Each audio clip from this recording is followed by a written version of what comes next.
Nice. Okay. I'm going to start soon. I don't know whether we should wait anymore. What do you think? Should we start? Yeah. Okay, sure.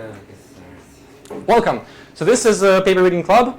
This is an initiative of a guy who isn't here currently, but it's something we do pretty regularly. We discuss papers, state-of-the-art machine learning stuff or not machine learning stuff, whatever. Right now I'm going to talk about camera pose estimation. I'll give you a brief rundown into what that is. So yeah, a bit of an intro. I will not dive too deep into like every single idea that I tell you. I am kind of relying on an assumption that you're familiar a little bit with computer vision, familiar a little bit with machine learning, but if not, you can stop me at any point. We have a whiteboard that is not clean. I'll clean it out later. At any point, you can stop me and we can discuss deep dive into a particular thing that you find interesting in case you don't understand something. Yeah, ask questions, please. I can just blabber for 1.5 hours, but that wouldn't be too productive if you don't understand anything. Yeah, it's not very beginner friendly, but of course, if we engage in a discussion, it will be pretty productive and beginner friendly. I'm kind of a computer vision guy. I worked with computer vision, specifically in machine learning a lot. And with this like camera pose estimation thing, I have some practice in it, but half of the stuff in this presentation lecture is like very state-of-the-art stuff. Like one of the papers I'm going to show you was like released a week ago, and it's really cool. Okay, let's jump in. Woo-hoo! So why do we even need camera poses? Suppose you do some kind of 3D face scanning, right? You have some person, you take multiple photos of their face, and point is you want to acquire like some kind of 3D structure of their face. It's quite impossible to do if you don't know any cameras in advance. So suppose you do have cameras, right? You have these photos, you have some kind of either a person who marks all these interesting points on the face, or you have a machine learning model like neural network that estimates the position of all of these like interesting points on the face, landmarks. So you have all of these cameras, and if you know the 3D positions and like how these cameras are rotated, you can then infer with some like pretty simple math where these points are located in 3D. So assume this is 3D positions of the points. If you don't have these camera poses, so you have the images, you have the annotated landmarks, but like cameras, you assume that they're positioned whatever. You don't know how they're positioned. You cannot infer this 3D structure of the face. You need to have the camera poses to get the 3D structure of the face. Yeah, and also like I'm also going to discuss a little bit about how this can be used for NeRFs, which is like a more modern way of doing 3D reconstruction. So this is a video by NVIDIA, which have their own like implementation of NeRF. And this is like, they show you how it works a little bit. You take multiple 2D photos of a single person or whatever, setting statically, and then you can create this like 3D model which you can fly around randomly, inspect it from any angle, even though you took like only a few 2D photos. And so again, for this to work, I'm going to explain a little bit in more detail later. For this to work, you need to have the data about where the cameras at the time of the photos were positioned. So again, here you had the 2D landmarks. There you would have 2D photos, and you would try to reconstruct this this lady. There's a 3D scene. If you wouldn't have the data about where the cameras were standing when you took the photos, you wouldn't be able to reconstruct the scene. Let's go. All right, so right away I decided to put a slide about NeRFs. So this is pretty much the rundown of how NeRFs work, right? You have multiple 2D images, and you assume that you know the camera poses. So not only do you know the photos, you know where these photos were taken in the 3D space. And you can reconstruct the 3D model, basically. Now, I'm going to explain to you a little bit how it works, like how this whole thing works. You can stop me at any moment because it kind of requires a little bit of understanding of neural networks, maybe something about computer vision. Hi. So the way it works is you have a neural network that for every point in space, for now ignore this part, you have a neural network that takes a point in space and predicts a density and color. So RGB is like the color because red, green, blue, and the sigma is basically the density. And so assume you have this Lego truck and you have this trained neural network that predicts a color and density for each point. Then whenever you have you can render an image just taking every pixel, shooting an array through that pixel, taking lots of points on the array, taking densities and colors on those points.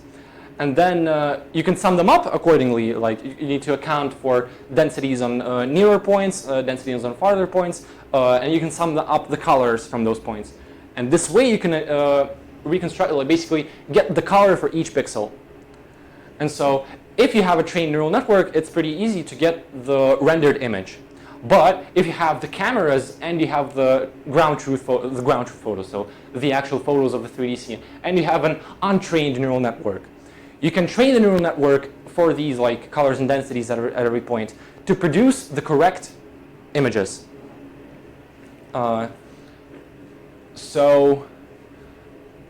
This is the way like nerfs work. This is another lecture about nerfs. This is like a quick rundown. If you don't understand anything at any point, you can stop me and we can discuss in detail. If there's either go over the whole explanation or maybe a detail you find confusing. Okay. So yeah, now why is the problem hard? Why do we need a lecture about this? So we have this 2D bear. It's not very hard at all to understand. So we have these three photos. It's pretty easy to understand from which sides these photos were taken, right? So this is from the left, this is from the front, this is from the back. Even like without any machines, just intuitively we can understand where these photos were taken from. Okay, now if we take something like a little bit of a more complex scene, for example, this Colosseum.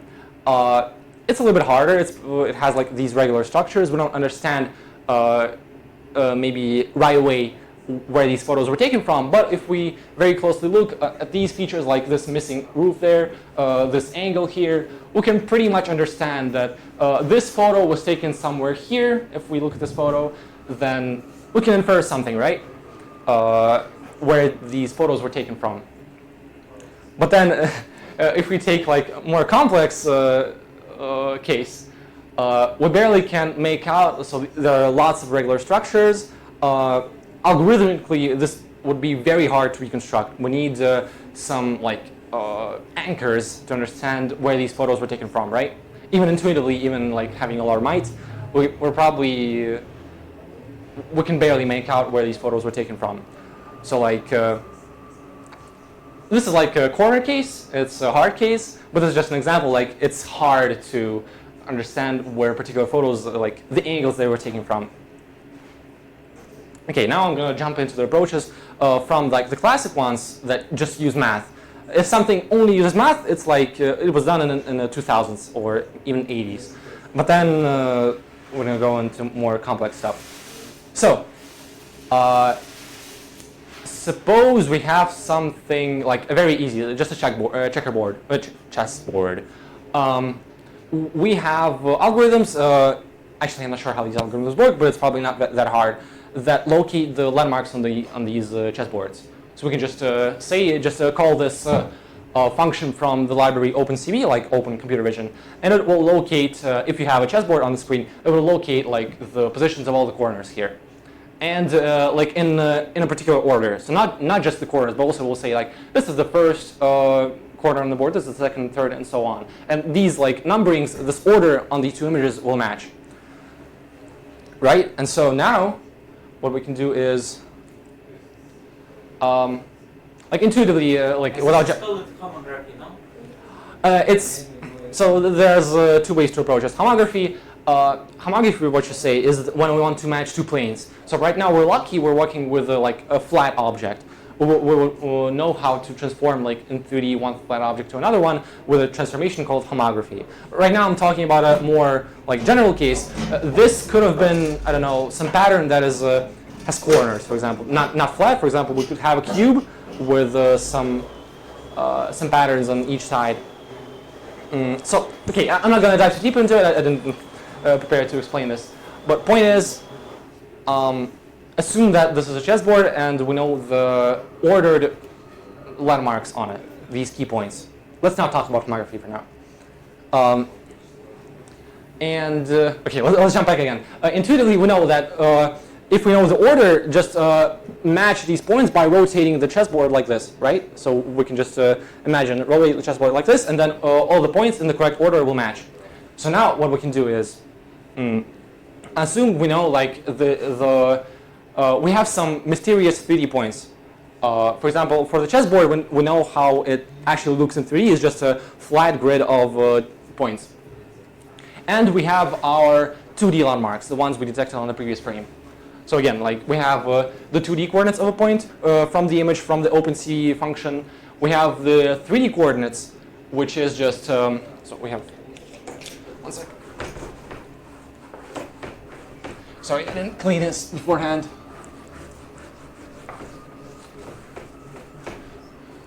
So we have the 2D points on the image. Here's the image. Here's the 2D points.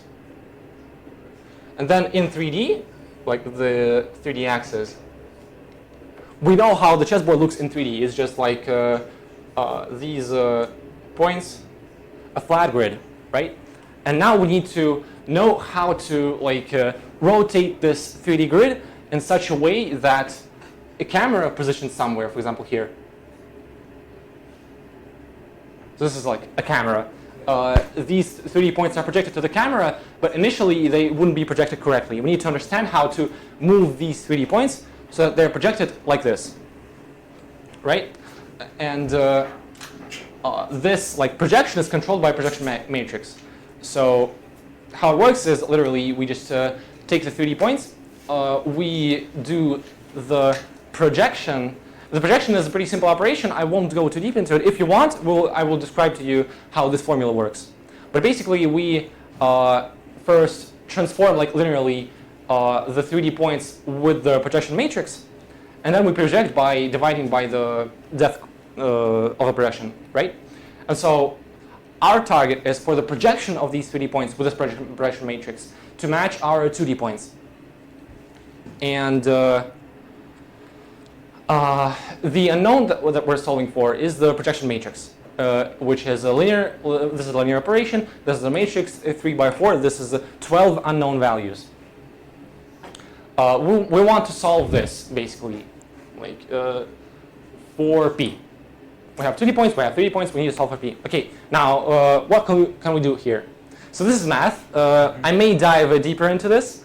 We basically like move things around. I divide by this here. We can just move this here, then move everything to one side. Okay, now we have this equation. Now what we notice is this particular part is just linear with respect to values from p. So this is like vector dot product. If we like expand this, this is just x multiplied by p11, y multiplied by p12, and so on. And so if we expand this, this is just a linear expression with respect to p. Now, if we stack these for every point, so again, we have, initially I explained this formula for just one point, like one xy point and one xyz point. But we have multiple of these, right? We have a chessboard with like, I don't know, 16 points or something.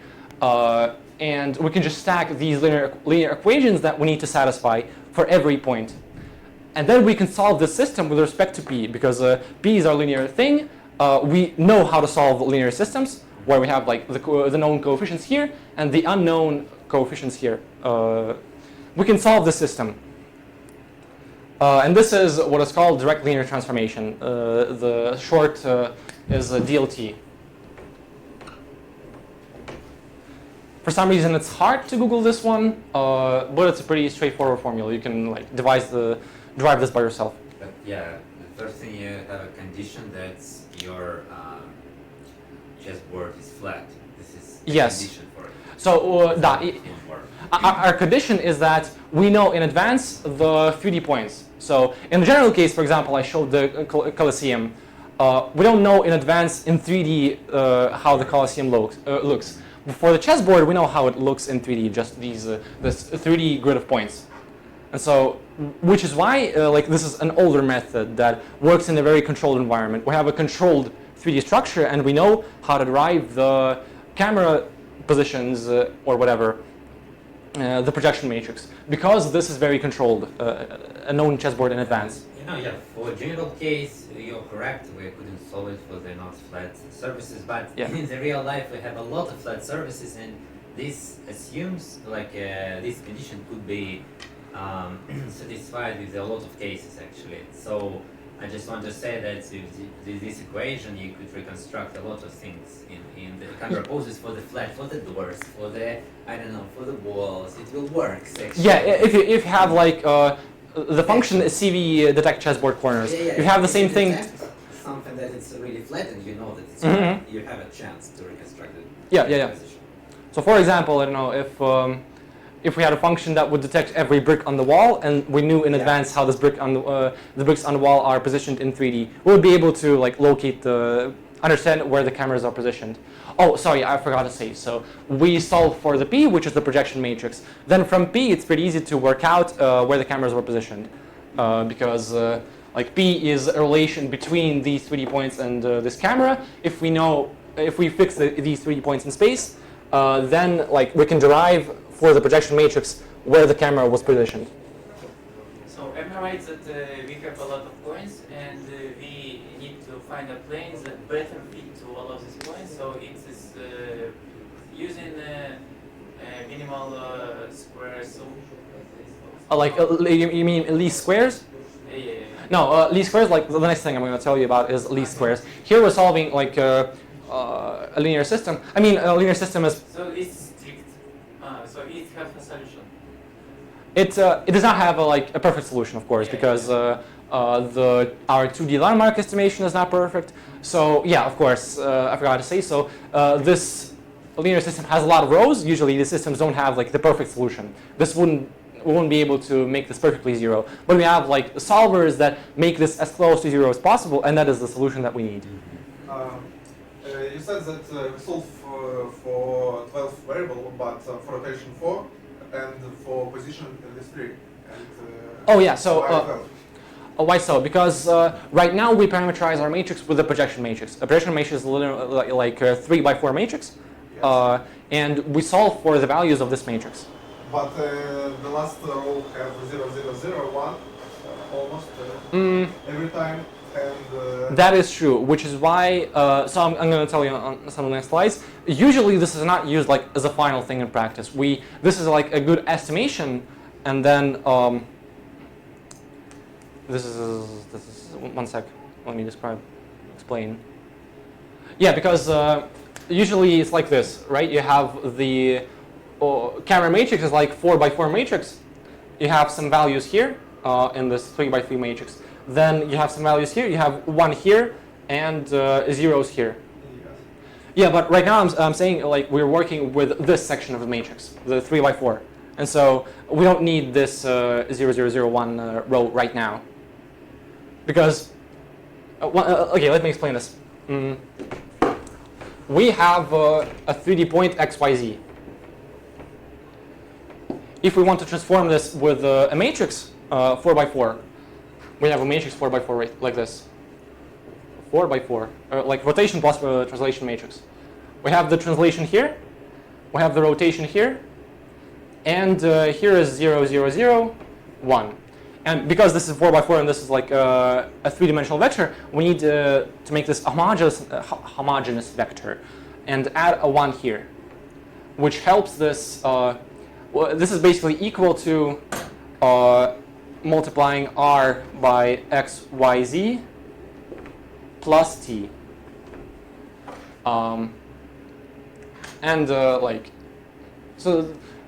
If you decompose this product, you will get this vector, but also because the 4th row still needs to be here, and so you get a 1 here.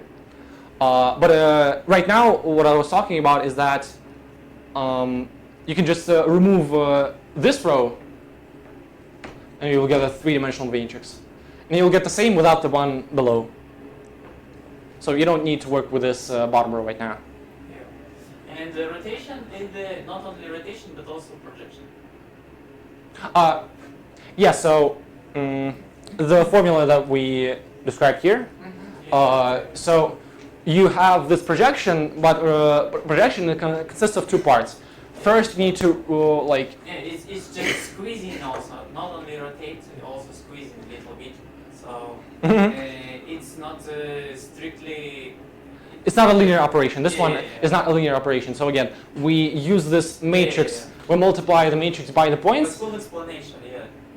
So I never see this how you how you show R and T components.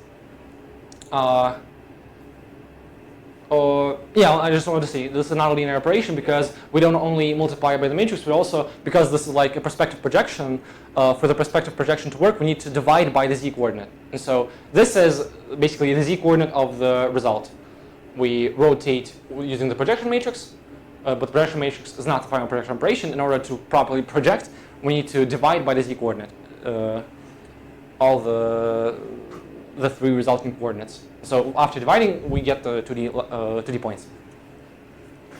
Okay, let's go. And next thing I want to say is we do basically the same thing. We have the same system as before. We want the 2D points to match the 3D points. We basically, okay, we have this system, but then instead of doing all those derivations on operations, we just move this to one side immediately and we say, okay, we want these things to be equal. Let's just take the square of this and minimize this using some kind of a solver. So there are many solvers that just have like the system. The unknown is the P projection matrix. We can just solve for P. We can optimize this. By optimize this, I mean this is an iterative operation. Like for example, gradient descent or like Newton algorithms that use second order gradients. So yeah, this is what is called a least squares, where we have like something of this form, like this subtraction squared, and you want to minimize this. And there are many like solvers that can minimize this with respect to some variable, and one that is used pretty often is the Levenberg-Marquardt algorithm. So you have like, I don't know, 20 iterations. After 20 iterations, you will get a very optimal P. And so in practice, so these 20 iterations, if you would start from, like, I don't know, it needs an initial point, right? Because this is an iterative algorithm, it takes some P, and then every time it improves P in order to minimize this. If you would take a very bad starting point, this would take a lot more iterations. But if we have a good initial P, then this would take 10 iterations to get the perfect solution for this. So in practice, what we do is we solve DLT, which is a very, very simple system to solve. Like it is one operation to solve that linear system. And then we perfect our solution using this. Okay, so these are like pretty classic. These are, I don't know when the papers for these were developed, but it's probably like, I don't know, 90s. This is very simple math.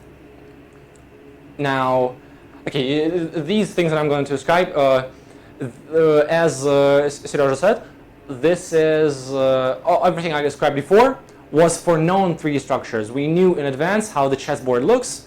We knew in advance whatever we were filming, how that looked in 3D. But what if we work with an object that we don't know in advance how it looks? We only have the images for it, and we need to like both understand the camera positions and the 3D structure all at the same time. So this is where like the topic of 3D reconstruction comes in. It's like camera pose estimation and 3D reconstruction in an unknown environment. So for example, we have this teddy bear. We can use, I'm not going to explain how this particular step works, but we can use some feature extraction and feature matching to understand that, okay, this point from this image looks a lot like this point in this image. So these are probably the same object in 3D. So these are two different images looking at from the different viewpoints, but we can say, okay, this is probably the same point as this in 3D, I mean. And so on for all these like pairs of these marks with the same color. Okay, and when we have a lot of photos and a lot of pairs like this, and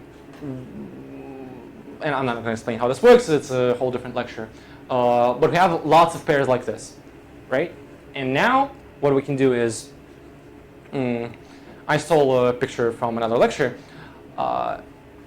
and what we can do is we will solve. So now, before we had only one unknown, which is the camera parameters, or not one, multiple unknowns, only the camera parameters. Now the unknowns are also the positions of the 3D points. So again, we only know the 2D points, and we know which 2D points from different images correspond to the same 3D point. And now the way we solve this is, so again, some math, I try to write it down as simply as possible.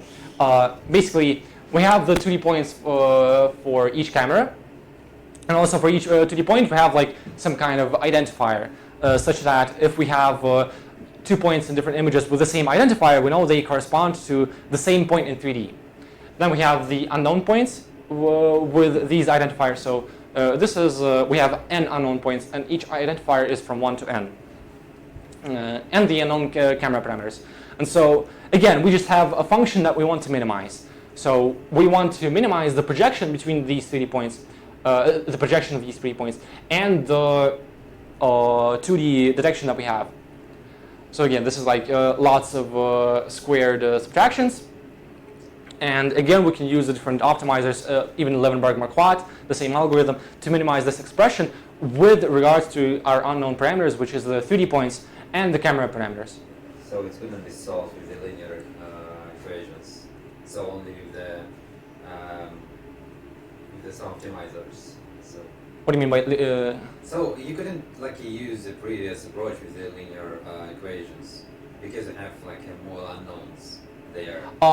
That's one thing, but also, again, this is not a linear operation. Yeah, so definitely. Mm-hmm. Previously we solved partially with just linear equations. So our first. The DLT only, that is just linear system, yeah. But perspective and point, the PNP, that also had non-linear operations because we divided by the by one of the parameters. Okay, so again, using just something we know, like these matches between 2D points in different images, we have a system that we know how to solve. So this is, again, a pretty hard problem. For example, it's, again, we use some kind of iterative algorithm to solve this system, which means that we need an initial x and p, and then from these initial x and p's, we refine them until this is, like, I don't know, almost zero, as small as possible. But it's very hard to like select the initial values for these, so it's like a whole separate problem. What is the best way to solve this system? But we now wrote down mathematically how this works, and we know that once we solve this, we have the p, and from p we can get the relative camera positions in the system. Okay, now, yeah, so all of this that we had before, these were like classic just math methods. And right now we're jumping into the machine learning era.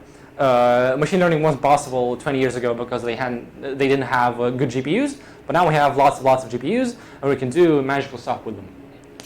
So, as I explained, there is a thing called NERF that learns like the 3D structure of a scene, the 3D model of the scene, just from the 2D images and the known camera parameters. And one thing I want to explain about NERFs, which is important to understand the next step, is that we can do a toy problem, like a toy thing that is kind of like NERFs. For example, here in NERFs, okay, I wiped it out. In NERFs, we had a neural network that predicts a color for each point and then the density. But let's do the same for 2D. Let's say that we have a neural network that for each point in the image predicts the color. And so here, like, don't look at this right now. We just take the coordinate of the pixel, the x, y, the position of the pixel, feed it to a neural network, and ask it to train to predict the color. This is what turns out. The reason for this is because, like, the x, y, it needs to convert this kind of signal. So from like the leftmost pixel to the rightmost pixel, this is how the value changes, like this. And the color, so. This is our signal from left to right, the x coordinate of the pixel, and the color of these pixels are like this, because the color is changing very much from pixel to pixel, right? And the coordinate of the pixel changes like by 1 each time. And so in order to help the neural network overcome this, right now, like we just feed the coordinates, it's barely working. We use this. So how does this work? We convert this signal, this very slowly, very boringly changing coordinate, using like these trigonometry, just cosine and sine functions. These are waves, and we can control how much these waves change. If we turn this signal using these functions into this, and then this, and then this, so we have a lot more complex signals, and if instead of giving it like the x and y coordinate, like here, so we train a neural network to get the xy, predict the color. If we instead use these like very complex functions to replace the initial coordinates, then it learns a lot better. This is how like we help the neural network learn complex details. Did you mean that we need to simplify color function? We don't change the color when we here we train the neural network. We just say that okay, we know the true color of this pixel. We just get the coordinate of this pixel, give it to the neural network, get the color from the neural network, and tell it okay, it needs to be green. Okay, the neural network learns slowly to that the color of this pixel is green, right?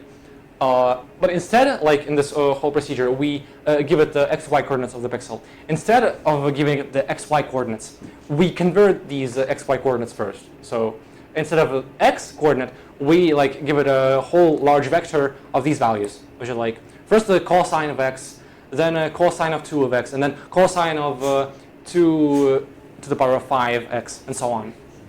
So for some reason you choose the basis like a Fourier transform. Yeah, so we... So you just trying to calculate weights of Fourier transform by Kind. So it may remind you of a Fourier transform where we decompose something, like some function, into these like sines and cosines. But here it's a little bit different, but there's an intuition behind this, right? That it's very hard to like learn this very hard color with just like the signal. How do I convert this signal to like this strange and... we need to know that from right picture you get left picture. What do you mean? It is not upscaling. It's just from right picture you train it a left picture with this basis. No, I think No, so. the other way One around, thing kinda. that's a bit missing that actually you have one picture and you want to train with this one picture Yes. nerve. Yes. Yes, So yeah, sorry. In general, nerve should just remember, yeah, and if it's like represented with the linear position of the x, it's like a pattern that remember in itself. Yes, but this is what you want to say, probably. Again, what do you mean? I mean, like for this nerve, you don't have a different perspective. You just have a one. Yeah, this is a toy case. We don't have any camera positions. I'm just Yeah. explaining like an idea from nerve that in order to learn complex structures, you need this encoding. Yeah. Okay. Do you mean that the left picture is better for training? No. I mean these are sorry. We have an initial lion image, and then we are trying to learn this lion image with a neural network. If we try with this way, we get this image. So it doesn't converge very well.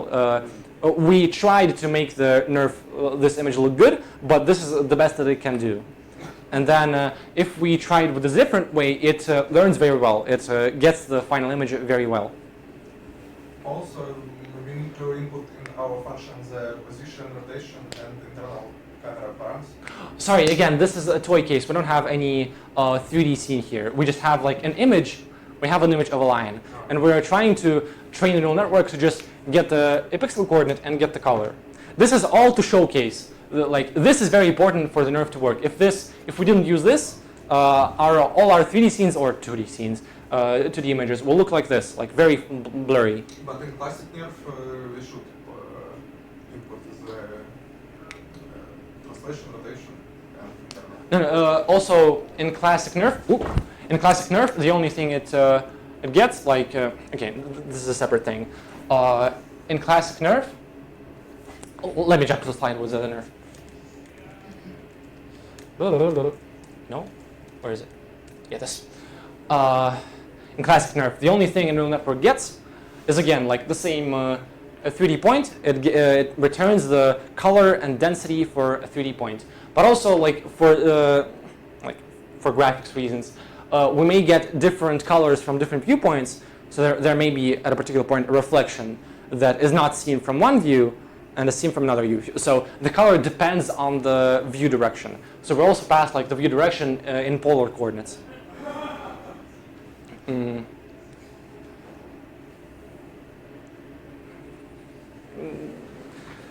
you could actually say that your like a translation, like kind of Fourier, it's an augmentation that helps. Yeah, it's an augmentation to the network, to the inputs of the network that make the job for the neural network easier to learn these like details of the image. Yeah, justifications that we use in these bases. There may be different bases, so you know, like a couple papers that use different bases, I'm pretty sure, but this is the one that worked really well. So we just change the inputs like this, and the neural network learns the image a lot better. And in case of 3D scene, if we just pass the XYZ coordinates, then it would barely manage to reconstruct any 3D scene. But if we, instead of XYZ, we pass these like encoding of X, encoding of Y, and so on, then it can learn this 3D scene a lot better. Like it can capture the details a lot better. And faster, yes? Don't know about faster, that's a question open to discussion. Okay, so maybe it's not very important to understand this in its entirety. The main thing is, so let me show you one cool thing. So even in this 2D case, we can run a couple cool experiments. So assume right now that we have this this like image of a kitten, and we have different crops of this image, right? And the task that we're going to give our whole optimization pipeline is, one, try to reconstruct the whole image from scratch, and two, try to understand where these crops were located. So in advance, we don't know, our input is this, initially. We know that this is crops of a single image, of a single kitten image. And we want to understand like what the image was and where these crops were taken from.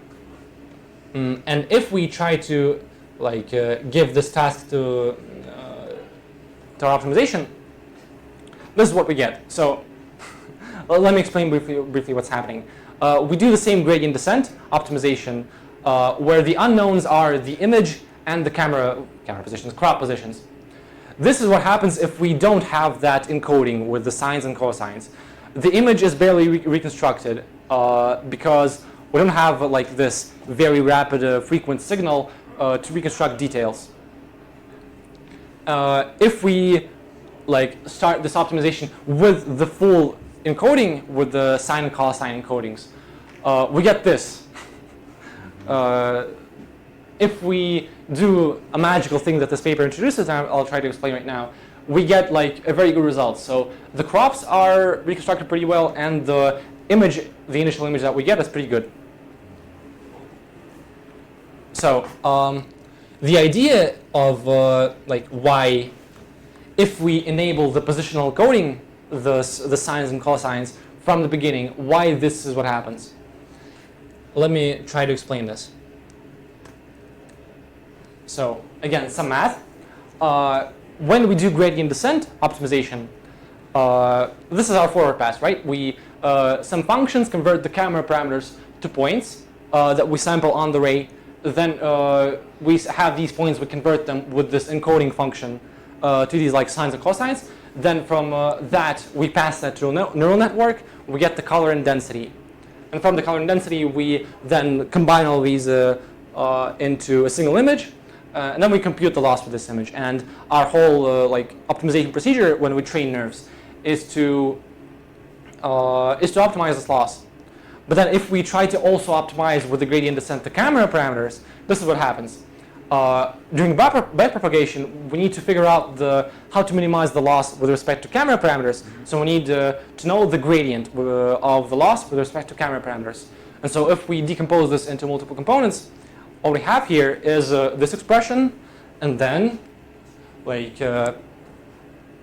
if you saw like the function that we had before, like some of these are sines of 2 to the power of, I don't know, 10 of x. And so what does this mean?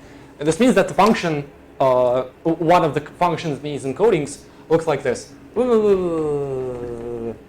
And if we take, like this particular expression, if we take the gradient, one of the values in the gradient, they're going to be very fast changing. So the gradient, again, is like, how's it called?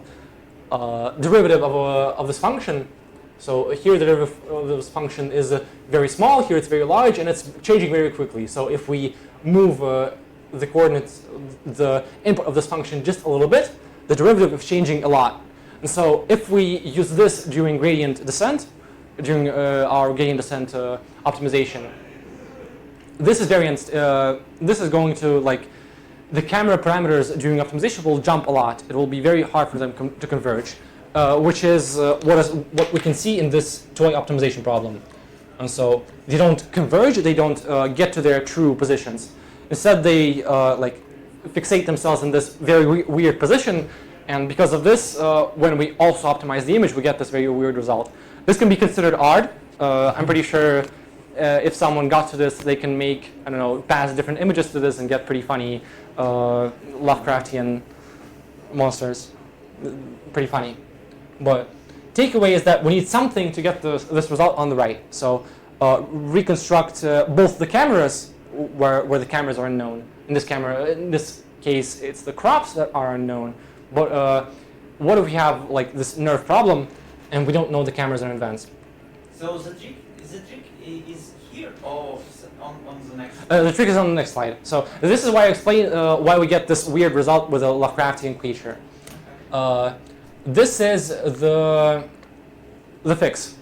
So when we train a nerve, we use this encoding function, right? We instead of this x coordinate, we pass this wave of the x with this wave of the x, these like sines and cosines. But if initially when we start the optimization with the unknown cameras and the unknown scene, we only use these like very I don't know, not as frequently changing functions, then this weird thing with the derivative won't happen when the camera parameters will jump around a lot during optimization. So it depends how you initialize actually your first, or not how you initialize, how you describe your cosine function. What do you mean by how we describe? Not describe. So it depends on the coefficients that you set there. Yeah, it depends on the coefficients. So this, as we see here, like this gamma with k is this. And so the larger the k is, the more it looks like this. And so if we use smaller k's, 0, 1, 2, we get these like very smooth, nice functions. And then in this expression, it won't be as unstable. It'll be pretty stable. Like So we won't have the k itself. They limit k. Yeah. So what they actually do is Just Yeah, ignore just case. ignoring some frequencies. Yeah. The first, so in order to get a minimum, you just using starting point. So they using starting point later. So they train in one point, then using next as a starting point when increasing the k. I'm not sure I understood what your point is, but one of the things you said is They train in on low frequencies. yeah, they And then they get in solution, and they feed in this solution into new.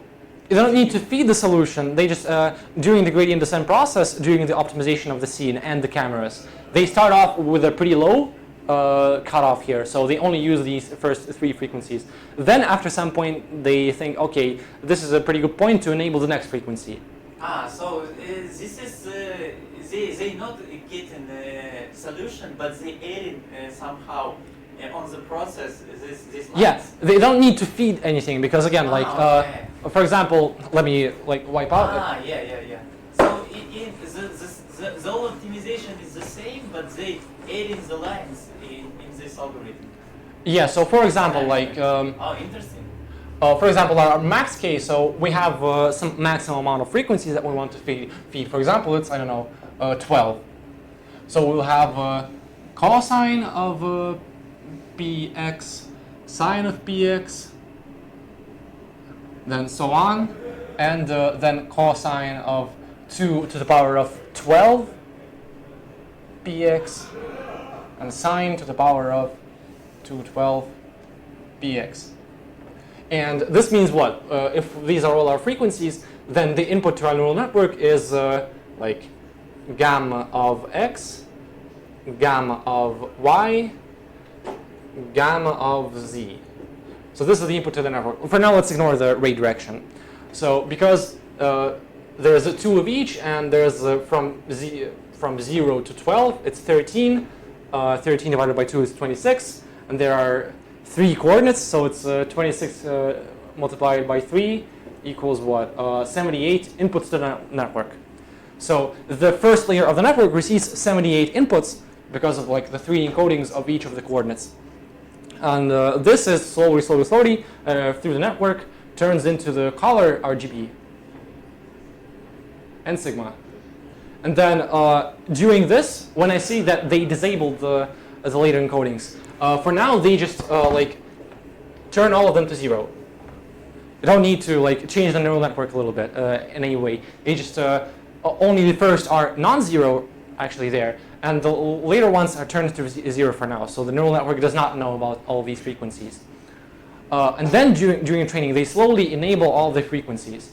But because like on these first very stable frequencies, the camera probably is already converged. So in their experiments, they saw that with these lower frequencies, the cameras converge to their correct positions. Then they can enable all the other frequencies, and they won't prevent the cameras from properly optimizing. So you can see, like, in the 3D case. So, for example, in this case, like, this method best works not when we have like completely unknown cameras, but when we have very inaccurate cameras. So these red segments are like the difference between the true cameras and the true cameras where they should be and where they currently are. And so, look at this. Oh, nope. So on the left is a method that uses like does not use their trick, uses the full positional the frequency encoding, and on the right they use their trick. So the left one does converge barely, but like all of these other cameras are fixed in the local minimum and do not converge very well. But with their trick, it converges a lot faster, and it does not break like that. Yeah, interesting question. How fast they do it on which kind of hardware? Yeah. So one thing, I don't know if I put this into the presentation. Like this is a paper from 2021. This is basically like the year when Nerve came out, right? But then what we have right now is some frameworks that make it very convenient to work with nerves. And what I want to say is like this framework. It has a very good implementation of Nerve called Nerfacto. It has a lot of tricks to make it faster, make it more efficient with every way possible. And not only do they make it efficient any way possible, they also implement the pose refinement, which is basically the same idea as from the paper that I mentioned, where they do have some kind of procedure to receive the cameras in advance, but they also, during training, they refine the cameras a little bit. So they also optimize the cameras. A little bit. They said that they use records video stuff. Yeah, sure. As I remember, in our studio, they use like a cool map. Yeah, so before the whole optimization, they do ask you to use like this bundle adjustment that I explained before. First, you do the bundle adjustment to receive the camera positions. Then you feed this camera positions and the images here. But they do assume that the camera positions may be inaccurate. And so during training, they also optimize the cameras. And as far as I know, I'm not sure whether it's mentioned here, but they do the same trick where they have like these lower and higher frequencies encodings, and they first train only with lower frequency encodings and then the higher frequency encodings to basically avoid the same thing that happened as they showed in this paper. So, point is, this trick is used by like the most popular Nerve framework, and it's useful. Okay, let's go further. This is one thing. Yeah, I'm pretty on time. Okay, now these are a couple like very recent papers. So this paper was released 22nd February, very recent. And point is, like, we have neural networks, we have images. As we saw, like with many machine learning stuff, lots of machine learning stuff, we can just feed neural networks with whatever and train them to predict whatever. So what prevents us from just feeding a bunch of images into the neural network and train it to predict the camera parameters directly? This is something we could do. Some researchers tried this and it worked terribly. So why is that? One of the things is, so for example, you have a scene and you have, you try to train the neural network to predict the camera parameters for each image. One thing that is that troubles me at least is the sparse reward problem. So you have this final result, the 12 or 7 or whatever values that represent the camera. It's just 7 values. You compute like the difference between the 7 values you predicted and the 7 values that are the true ones. And this is the only loss you use during optimization. It's very sparse, so a lot of things can go wrong. And if you use only this loss, like only these like 7 differences for optimization, it's barely optimized because it's for each image we have a lot of info and we have very small output. So it seems like without touching what you're going to tell next, yeah, they lost not like only some loss function, but a bit kind of world model of neural network itself. oh, you mean like they need to develop very good features? No. I mean like a world model, like with language model, they Uh-huh. have a lot of data and training. They understand the world, yeah. Understand the world itself, and is it could be like a suggestion for going forward. Then if you use pre-trained vision model with a good world model itself inside the weights, it could understand a bit better the pose itself. But it's just a hypothesis that I have in my mind. Yeah, so the idea that's pretty sensible idea is that instead of training a neural network from scratch, we can use these neural networks that were trained on a lot of data that understand the images very well to reframe them to predict this. They will be a lot better than training from scratch, but again, like this issue with this very sparse loss, where we have like very few values to predict and very few places to tell the neural network that it predicted something not very good.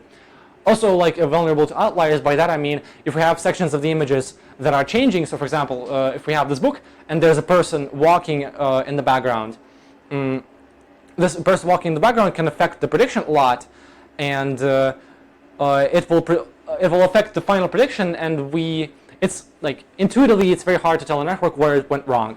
You know, it could be solved with just blurring and stuff. Yeah, there could be like tricks to do this, but the sparse word problem is still like the main thing that troubles me. And the next thing that I'm going to explain is solves the sparse reward problem. So instead of predicting the camera parameters for each image, we instead are going to predict the ray parameters for each of the pixels, right? So the title of the paper is "Cameras as Rays." So instead of predicting the camera parameters, we're going to predict something that is very similar to cameras, which is like the ray for each pixel. So for example, we have this image, which is a grid. For example, I don't know, 4x4, not 4, 6x4. And when we have a camera, it's pretty easy to, from this camera, get the 3D ray that passes through each pixel. So we have like the point where the camera is positioned, we have these pixels, we just shoot the ray through a pixel, and we get like the XYZ starting point of a ray, and we also can get the direction where the ray is pointing. And this can be retrieved for every pixel if we know the camera parameters. And we can train the network to predict these values for each pixel. And because we can get this, we know the ground truth and we can compute the loss, etc., etc. So this is good. We can train the network to predict this very dense. So in case we have outliers, we know the particular region where it went wrong. So it's a lot easier to tell the network, okay, so in this particular case, it's not like the whole result, the 7 values that you tried to predict are wrong. It's this particular region that went wrong. And so when we have these like a lot more dense results that we can compare to, it trains a lot better. It trains a lot better. That's what I wanted to say. Yeah, and if we train this neural network and we have a new scene and we get these camera rays, it's pretty easy to get the camera parameters from these rays. So the camera position is just where all of these rays are intersecting, and the rotation is just like we can look where the rays are looking, so we can get the rotation of the matrix by just having these rays. Okay, this is the basic idea. One more thing is that we can train a neural network to regress these rays directly to just predict the rays. But in practice, they say that they can do diffusion on these rays. So there's a little bit of uncertainty. I'm not going to, again, this is not a very beginner-friendly lecture, but diffusion models are often used to generate images. You have like a prompt, I don't know, generate me a cat. And it generates an image using this prompt, a cat. But it doesn't use this just a neural network that just predicts a cat. It does this into multiple steps, where it generates a cat in multiple steps, because there's a level of uncertainty, and in these tasks, where there's a level of uncertainty which cat you want me to generate, these like diffusion models work a lot better. And in this case, the researchers, by experience, empirically derived that it's a lot better to use diffusion models to slowly like predict these cameras, predict these rays step by step, refine them with multiple steps. So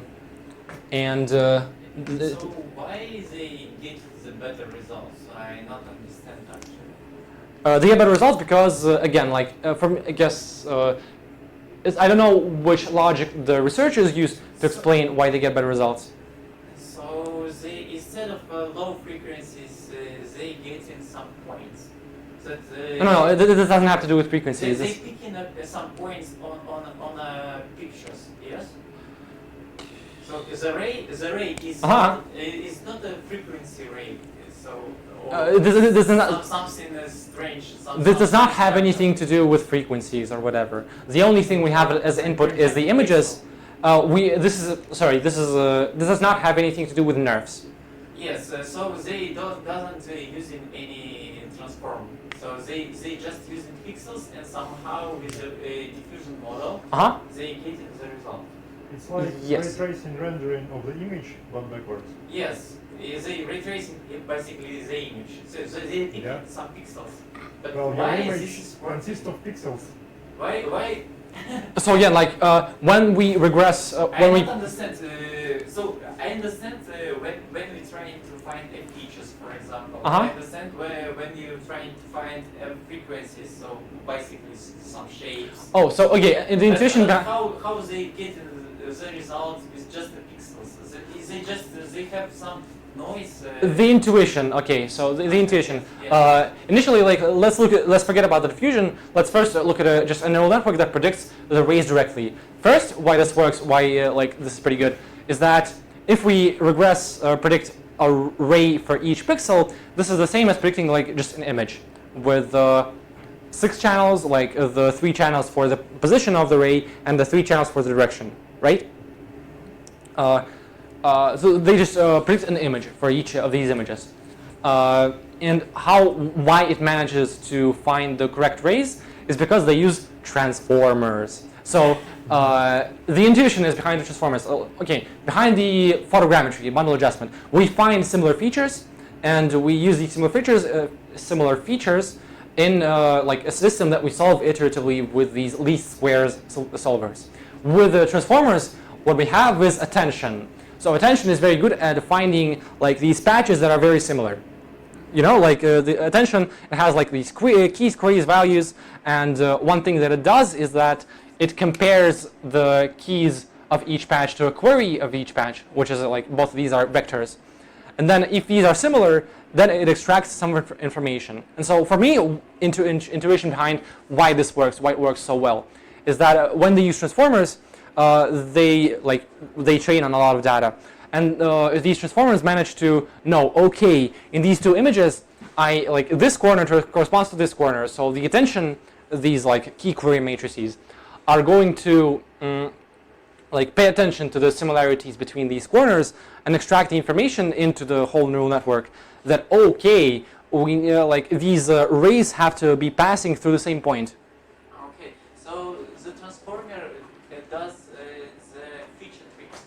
So we have so instead of a feature, we have a transformer. Right? Yeah, instead of doing like these heuristics to use separate algorithms to match features between different images that correspond to the same point, the transformer learns it by itself. If we use the convolutional neural network, I doubt it would work as well, because transformers, like by architecture, they are very good at like matching different patches from different images.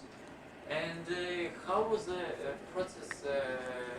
So will we discuss in details how from transformers we get in a diffusion? Oh, so it's pretty simple actually. Like if you look at the way we generate images for like text to 2D models, text to image models, we have like I don't know. Let's just like diffusion model Yeah, we train on words, cat. On words. So we translate in words. No. See, don't so do that. the explanation is like we have this initial image that is just pure noise. And then we pass this noise to the neural network and tell, okay, make this more of a cat. Then it generates this, still not like a cat. Then we pass the same thing to the neural network. We tell it, please make this look more like a cat. Okay, it generates this.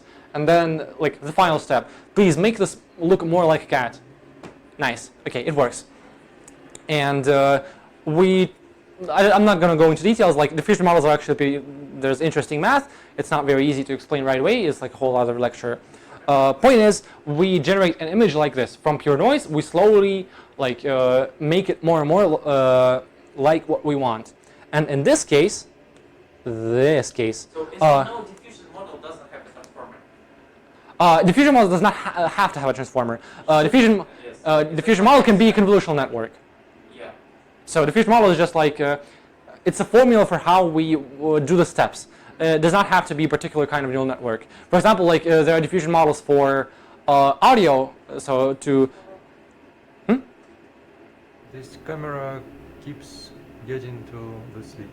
ooh, okay, I will fix that later. It does not have to be a transformer. We can use different neural networks. There are diffusion models in audio that use convolutional neural networks. There are diffusion models in like, I don't know, particle modeling or in graphs. There's no transformers there. We use, again, some other kinds of neural networks there. So transformer does not mean diffusion. Diffusion does not mean transformer. We just combine these two things. Yeah. So in high level, yeah, we use transformer-based model to extract features and make an activations, like which features are important, and after that we have a block of diffusion that generate you this image, and we make like a loss based on this image and rays itself. I mean, again, in my opinion, it's easier to say first, like just forget about this video, for example. Oh, okay. This. Well, the we thing is, have for training, so they know in advance the right position of Yeah, the cameras. definitely. So we know in advance. Calculate the right rays. So when you have the right rays or these right What images does it of mean, rays, right you rays? can The correct values. So for each pixel, ground truth. yeah, we know in advance So- which for this So this pixel then the you rate can should be. distort them. Yeah, the question is, yeah, but- Diffusion is just distorting the ground truth and then kind of undoing this distortion. What I wanted to say is that for example, like text to image, you could make a neural network that directly just from the text predicts an image, but in practice it works a lot better if we make a neural network that predicts that takes a text and predicts like this denoising that is slowly coming more into the image. Here we also can take just images and predict the ray values for each pixel, but in practice it works a lot better if we turn this into a diffusion problem where we slowly denoise these ray predictions. And so, as you can see, it's a way of solving this particular. Also, I have a question. So this rays, so they color it in different colors. So we trying to find arrays that looking at one point. So basically, for example, on a red light. so on a loop. So we're trying to find arrays. So what we're trying to minimize? Oh, we're trying to our neural network predicts the ray values. So the ray is parameterized by two main things: the position, like in this particular case, it's positioned at this point, and the direction of the ray. And so during training, we have these like scenes, and we know the ground truth rays. So for each pixel, we know the camera position, we know the image, and we can calculate how the ray through that pixel looks, right? We know the ground truth rays. And so we know the ground truth rays, we give the images to a neural network, it predicts some kind of rays, and we compute the loss. So the difference between this ground truth ray and the ray it predicted. And so if we train with this, then slowly it will learn to predict the correct starting point of the ray and the direction. Am I right that we doesn't know ground truth? We know ground truth, because when we this training data set that we have, it's of 3D scenes, or it's many images, and we know the camera parameters for those images. If we know the camera parameters for those images, which is the position of the image, translation, and the rotation, right? And we have the positions of each pixel. There is some pretty simple math to get the ray that, okay, it starts at the camera position and goes through this pixel in this direction. If we know the camera positions, we know the ray directions and the ray parameters. If you want, I can write down the formula for that.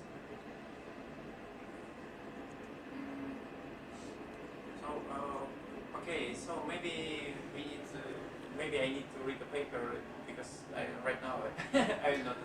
But I can finish and later on the whiteboard show you the formula for this. So yeah, main point is that during training we know the ground truth values for this. We can train a neural network to predict these values, and when we predict them or diffuse them, we can then get the camera parameters. So camera Why it stops? It stopped? The camera, keeps stopping recording. One second, why. let me check. Well, now it does, because I started it again. But it wasn't recording just 18 seconds ago. Oh, I no. don't know why. And now, what if I say no? Oh shit, okay, one sec. Do not disturb, please. Okay. Let's hope nothing will stop. Okay, yeah, I'm pretty close to finishing. So, I just wanted to tell you that this is a pretty cool idea. I didn't see this before. Again, this is a very recent paper. Is there a code? Sometimes when these papers come out, they don't have code. Okay, it does have code. Whatever. It came out like 2 weeks ago. It's a pretty cool idea, and I like this. And we have a next thing. Okay, this is something else that I'll try to explain to you. So this is actually very similar to the previous idea, but it's superior in every way. Duster, I'm not sure how this translates. Basically, the name of the paper is Duster. And it came out in December, but the code release, and we can try this out from a week ago. And so this blew up on Twitter and the computer. I did not try it by myself, but I have an example of someone trying it out. I'll show it to you. I'm pretty impressed by the results. The idea is that just as we predicted the ray parameters for each pixel, right now we can just why not just for every pixel predict the 3D point corresponding to that pixel. So this pixel it shoots through this ray it shoots through a pixel and then it hits the scene at a particular point. So for example, if we have a chair here like this, it hits a particular point on the chair. This particular point, we take the 3D coordinate of this, and we try to learn to predict this. And we train a neural network not to just predict a 3D point, but in order to get some multi-view, this general understanding of the scene from multiple viewpoints, we're training it to predict these 3D points from 2 images. So these 2 images are fed to a neural network, and then it predicts the 3D points for each pixel for these two images. And so one thing that we know right away is that if we know the 3D points for each image, for each pixel, sorry, we know the depth because we have the point. For example, we predicted the point. We have the pixel. We can just compute this distance, and this distance is the depth, like sensed by that camera. And not only the depth, but because we use the two cameras and we train these we train this neural network to predict the 2 point clouds very well, we can deduce like the position of that camera because we have this point cloud corresponding to this image generated, like these 3D points generated by this camera. We have the 3D points generated by this camera, and then so we. Am I right that they using depth prediction by another neural networks and feeding it here? No, we don't need depth prediction. We take these two images and we predict the 3D point for each pixel. Okay. What is ground truth for prediction? It's the 3D points. So again, we use the data sets that have the ground truth 3D scene. We have the depth map probably, for example, and we have the camera positions. If we have the camera positions and the depth map, the same as here, we know the ray, we know the depth, we can get the 3D point, the ground truth 3D point. So I can take right now some pictures of the. Yeah, let me show you an example right away. To the data set with depth. Yes. You don't need to train it because you can try it on a Hugging Face right now. You know, right now there are a lot of data sets that's just a synthetic 3D scene, just with every pixel, every point. You know the exact position of it, and you could use it for different kind of training itself. So Stanford 3D, there are others. This is the reason why 3D will be solved much faster, I think, by neural networks than, for example, I don't know, No, I don't think so. some another information. Demo. Okay, so they did have a demo we could try out like this. Yeah. Right now it's down. I'll try it out later. Maybe share to the chat. Okay, so point is, like one thing that this guy did, he took two photos of like a room in his house that are like look at this.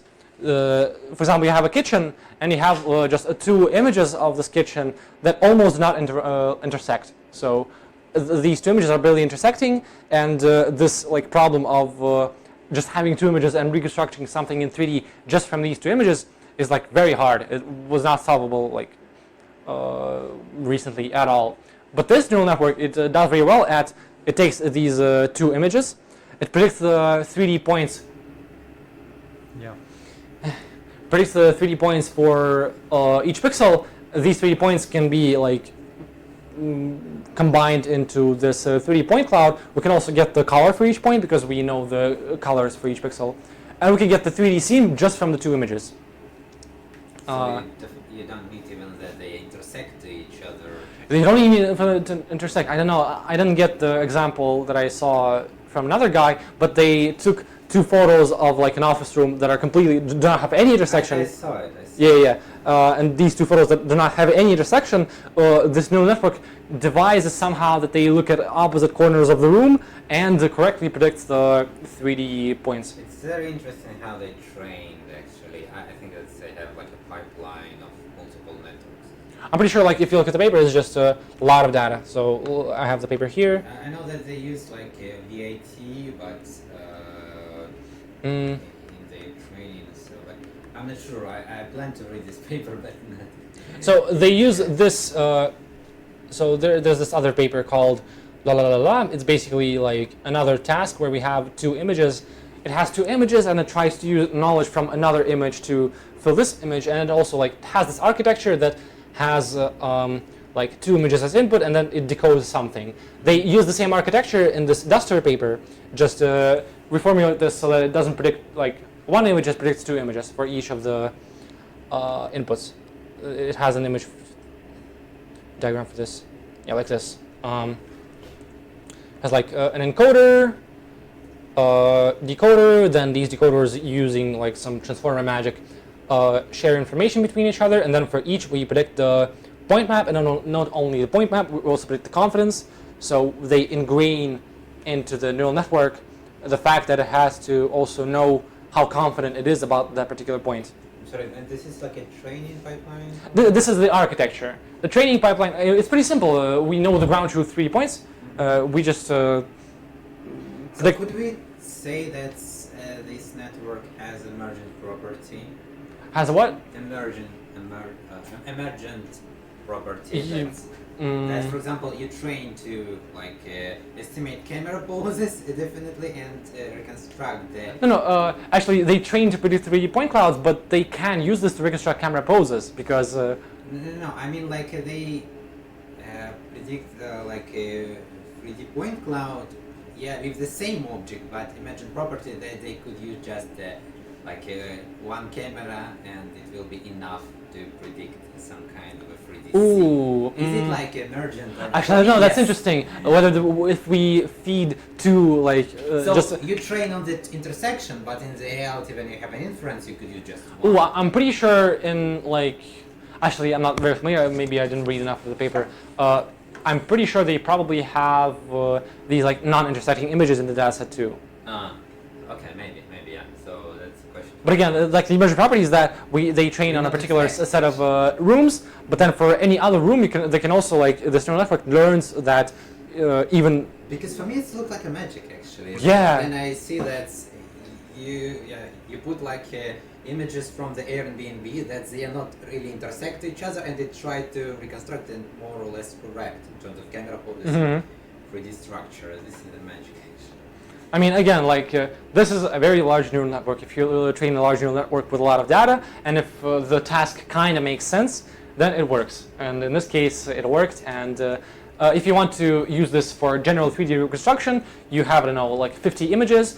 You sample like pairs from these 50 images, then you combine this into a single scene. If you want to get the camera pose estimation, because this is a lecture about camera pose estimation, and you have, I don't know, 30 photos.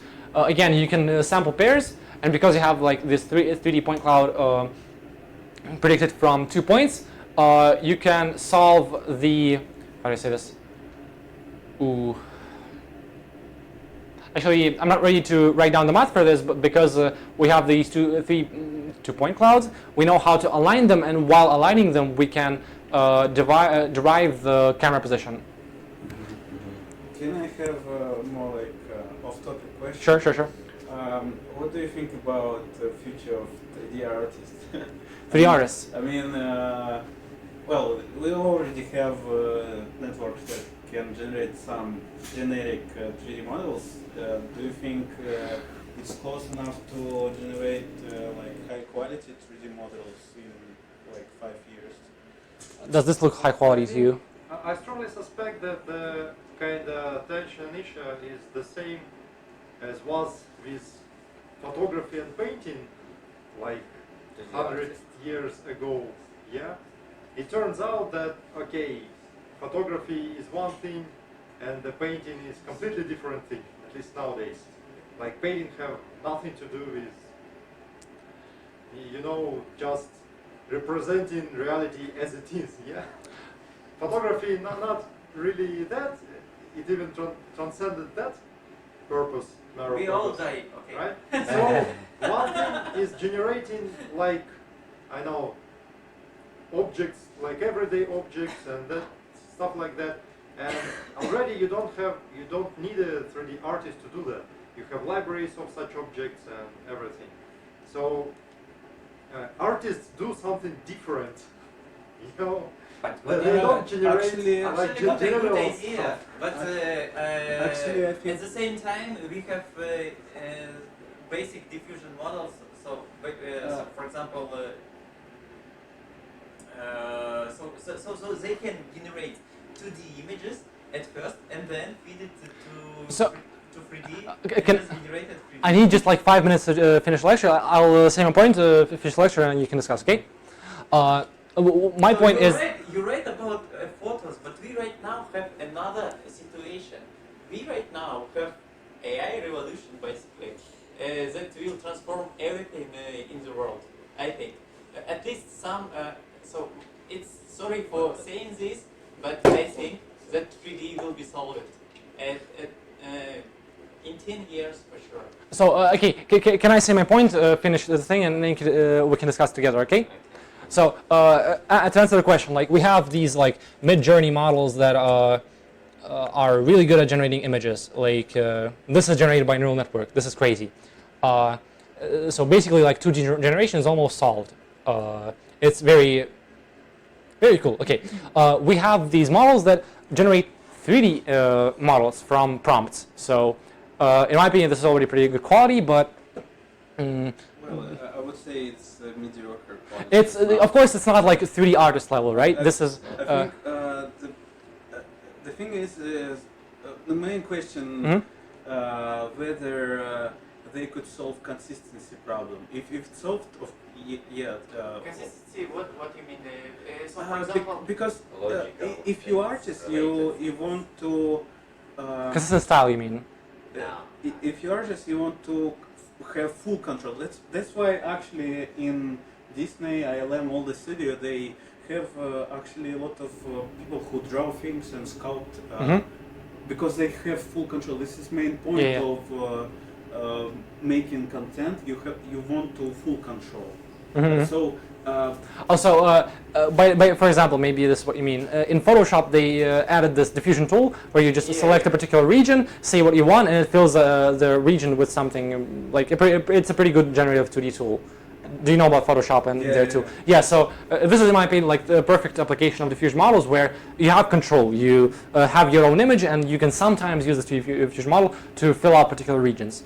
And I also believe that this is not what we need. What we need is very good models that can help a little bit artists in 3D modeling. This is like a step towards these models, and this research is a step towards having these like 3D AI tools that help 3D artists. also one problem that like is like a rock on the road of this 3D network crescendo. We already have like performance bottleneck. We have a limited amount of GPUs around the world, and it's already cost millions of dollars to train models.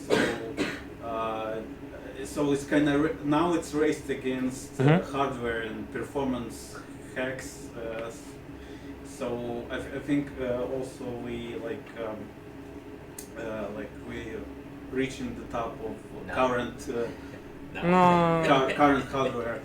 Let's discuss The AI revolution started a year ago. We're not there yet. Okay, so yeah, I wanted to finish. So this is my point. This is what I want to finish off. Okay, so this is a pretty cool paper. This is, I think, a step towards like foundational 3D models that just from like a very few data trained on a large data set can already infer a lot about the 3D structure. this kind of revolution in 3D. Yeah, this is a pretty cool thing for 3D. And I think that's it. I didn't add a slide with links and stuff, but you can follow me on. I have a channel in Telegram if you read Russian. This like it's you can subscribe. I write about AI stuff or not AI stuff, just the stuff I find interesting. Subscribe. Mitya is me. QR code. QR code.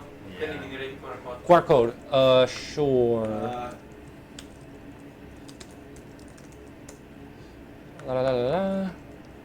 Like this. Oh. Go ahead.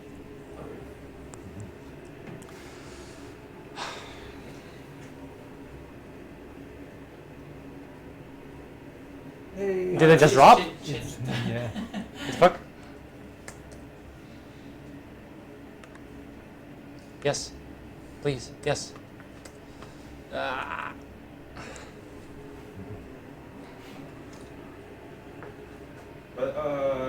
like, what would you do? Do you work in computer vision or? Funny story. I left my job a week ago because my startup lost funding. So I'm an active job search. If you have any computer vision ML related stuff, hire me.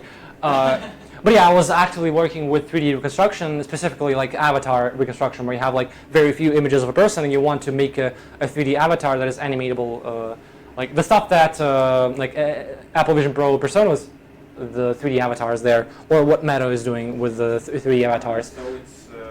So it's thing that is, I mean, it is very popular for mobile stuff. Yeah. So these Apple Vision Pro and what Meta is doing, it is very likely going to work on like high-end hardware. But what our startup was trying to do, like this stuff that works on mobile, low-end hardware. But yeah, I guess I'm done with that. So avatars, 3D masks, 3D avatars, 3D. And you from 3D sphere, yes? No, No? but I'm closely watching that. I'm just interested. So because this is a problem not only for 3D actually. So so they transform in a lot of jobs, I think. So, Yeah, I think, but so it is so a lot of the people will struggle with AI. I don't know what will happen. Actually. So let's maybe come back to this. I think we So for now we will have these real tools like Photoshop. Okay, I'm gonna now. Somebody can choose a region and. I think we could have discussion maybe. We can finish the recording. Subscribe.